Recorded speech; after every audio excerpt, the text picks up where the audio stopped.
Hey everyone, and welcome. Today we're going to tackle a little corner of algebra that can feel a bit tricky at first, absolute value inequalities. And we're zeroing in on the ones with a greater than sign. You know, the ones that send our answers flying to the outer limits. Let's dive right in. I know, it sounds like the beginning of a really nerdy joke, right? But stick with me, because this question actually gets to the absolute heart of what we're doing today. The answer, believe it or not, is all about keeping your distance. So think of it like this. If less than inequalities are about being close, keeping everything packed together in a nice, neat little range, then greater than inequalities are the total opposite. They are all about distance. They are about pushing things far away from the center. It's like the inequality is yelling, "Stay far away from me." Okay, now this next slide, this is the one. If you remember one thing today, make it this. This is your secret weapon. We call it the great OR split. It's a little trick to remind you that any greater than problem is always going to split into two separate problems connected by the word OR. So what does this greater R split look like when you actually do it? Well, it's a simple two-step move. For the first part, you literally just drop the absolute value bars and write what you see. Easy enough. X is greater than 4. For the second part, you do two things. You flip the inequality sign, and you flip the sign of the number. That gives you X is less than -4. Bam! Two separate zones for your answer. All right, that's enough theory. Let's see how this thing works in the wild. We're going to start with our first example, and we'll keep it nice and simple. Here we go. Solve for the absolute value of X is greater than 9. What this is really asking is, hey, what numbers out there on the number line are more than 9 steps away from 0? So let's walk through it. First, we use our greater OR rule. Case 1, the positive one, is a piece of cake. X is greater than 9. Case 2, the negative one, we just flip everything. The symbol flips to less than, and the 9 flips to -9. So X is less than -9. And the most important part, you have to connect them with that magic word OR. So the answer is any number less than -9 or any number greater than 9. Let's kick it up a notch. For our next example, we're going to add one extra little step at the very beginning. This is a big one. You have to do this before you even think about splitting. Check this one out. The absolute value of 2x minus 1 plus 4 is greater than or equal to 11. See that little plus 4 just kind of hanging out on the outside? That's our first target. Our great OR rule only works when the absolute value part is all by itself, so we've got to deal with that 4 first. Step 1 is the golden rule. You have to isolate the absolute value. No exceptions. We'll subtract 4 from both sides, which leaves us with the absolute value of 2x minus 1 is greater than or equal to 7. Now we can do our split. Our first case is 2x minus 1 is greater than or equal to 7. That solves down to x is greater than or equal to 4.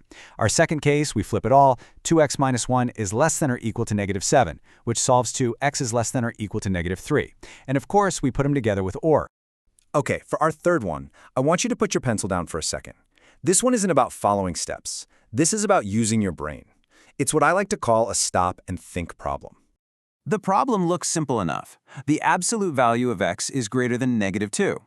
But before you automatically jump in and start splitting and flipping, just stop. Read it again. What is it actually asking you? Let's rewind for a second and think about one of the most basic truths in algebra. What is absolute value? It's a number's distance from 0. And distance can't be negative, right? So the result of an absolute value is always going to be positive, or at worst, 0. So, when is a number that's always positive or 0 going to be greater than a negative number like -2? The answer is, always. It doesn't matter what number on the planet you plug in for x. Its absolute value will be positive, and a positive number is always bigger than -2. The answer is all real numbers. No math needed, just a little bit of logic. Okay, so we've seen how to get the right answer. Now let's talk about a super common mistake people make when they write their answer down. Even if you do all the math right, you can still lose points for this. It's all about how you write it. Look at this. You have to fight the urge to write your OR answer like this, all squished together. This little statement here, 5 less than x less than -5, is mathematically impossible. Think about it. It's asking for a number that is at the same time bigger than 5 and smaller than -5. Does a number like that exist? No way. OR statements are about two totally separate places on the number line, so you have to write them as two separate statements. So why do we even care about this? Is this just a weird math class thing? Absolutely not. You see this kind of logic all the time in the real world, especially when it comes to things like safety and setting boundaries. Imagine you're at a construction site and you see a sign that says this. This very normal everyday instruction is actually a greater than absolute value problem in disguise. It's defining two safety zones, the outer limits. If we imagine that piece of heavy machinery is sitting at position 0 on a number line, then that safety rule is just a plain English way of saying the absolute value of your position, x, has to be greater than 10. That means you either have to be in the zone that's less than negative 10 feet away, or in the zone that's more than plus 10 feet away. The one place you can't be is in the middle. So, let's wrap this all up. What are the big things to take away? First, remember that greater than is all about distance, being far away. Second, your new best friend is the greater split. Third, and this is a big one, you always have to isolate that absolute value before you do anything else. And finally, keep your or answers separate. Don't you dare fall into that sandwich trap. So now you've mastered the math of the outer limits. I'll leave you with one last thing to think about. Start looking around in your own life, as your job, in your hobbies, anywhere. Where else do you see these kinds of rules, these mathematical safety zones that say you have to be way over here or way over there? You might be surprised where you find them.